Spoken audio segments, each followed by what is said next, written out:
There's a password stealing hacking campaign that's targeting governments around the world. And Danny Palmer with ZDNet is here to tell us a little bit more about this. And Danny, I understand the criminals are attempting to steal login credentials from governments really across North America, Europe, and much more. Tell us about it. Yeah, it's global. Whoever is behind this attack, because researchers at Anomaly still don't know who that is, seem to be going after targets. Well, globally, there's the USA is the most targeted, with a bunch of US government departments like Department of Commerce, Department of Energy, Departments of Veteran Affairs, all being targeted by these attacks, as well as some local governments or services like Florida Department of Managed Services. So a bunch of them, but there's also loads of attacks around the world. I mean, there's the ones across Europe, Asia, China, Japan are all affected by these. Australia has been targeted. It's really sort of eclectic in the targeting of this campaign. It's usually when there's some sort of hacking campaign, often you can see, okay, this group is or individual is only targeting, say, for example, the United States. But the way organizations around the world and government organizations around the world are being targeted by this makes it quite a mystery as to what's going on. Yeah, and Danny, we do hear about this a lot, of course, that government entities tend to be targets for this type of thing, and companies all over the world. We hear about it a lot. So let's break it down a little bit in terms of phishing and activities like this. What people need to do to protect themselves. We repeat these things, but it doesn't hurt to go back over them. It like many things in security, it's sort of some relatively simple things which can help you protect yourself against types of attacks. I mean, with phishing emails, one of the top bits of advice is, be skeptical of emails you're not expecting, or or asking for something sort of very strange, or insistent about something.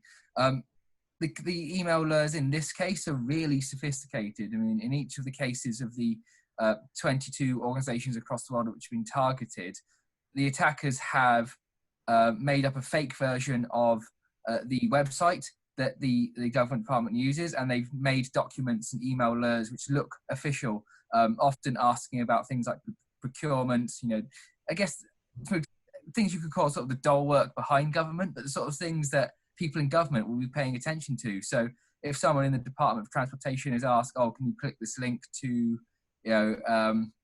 sort out something to do with transportation, I suppose it's the nature of the job to just go, yep, I'll do that. But that's the problem of these types of really targeted phishing campaigns. It's difficult to tell the difference, which is where having systems on your machine, on your network, to detect sort of strange logging attempts would be useful, and things like two-factor authentication would be useful, because in this case, when you click those links, it takes you to a spoofed version of a government website, be it sort of the US Department of Commerce or the Chinese Ministry for Transport. The attackers have made websites that look almost exactly the same as the websites they're trying to fake. If there was a method of two-factor authentication, be it via text message or an application or a different email address, that could help keep attackers out. Because even if attackers have your username and password, if you've got an application to tell you, okay, someone's attempted to log into your account, was this you? If it's not you, you should really tell your IT department or security team, because something might be going on. Yeah, most definitely. And it is scary how much the websites that you will be taken to certainly mirror the real thing. Danny, just to reiterate too, with this particular incident, they don't know who's behind it, correct?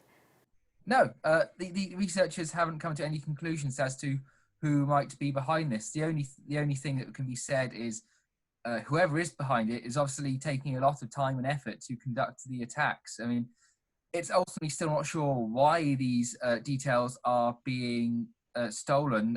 The researchers at Anomaly have suggested a theory that they could be a case of almost corporate espionage. Someone's looking at these procurement accounts, trying to figure out what organizations are paying for services, and could potentially be trying to undercut rivals. So it could be a corporate thing, but yeah, it's not helpful. It's like a cliche, but in the world of cyber attacks, anyone can be doing this sort of thing. So at the moment, we don't know. I mean, there's some of the phishing websites are hosted in Turkey, and some people might think, oh, that means it's someone based in Turkey, but it might not be, because anyone can register any domain from anywhere in the world. So someone somewhere else in the world entirely could have registered domains through Turkey to route these attacks to. So yeah, whoever's behind it has covered their tracks well at the moment, because no one knows who they are.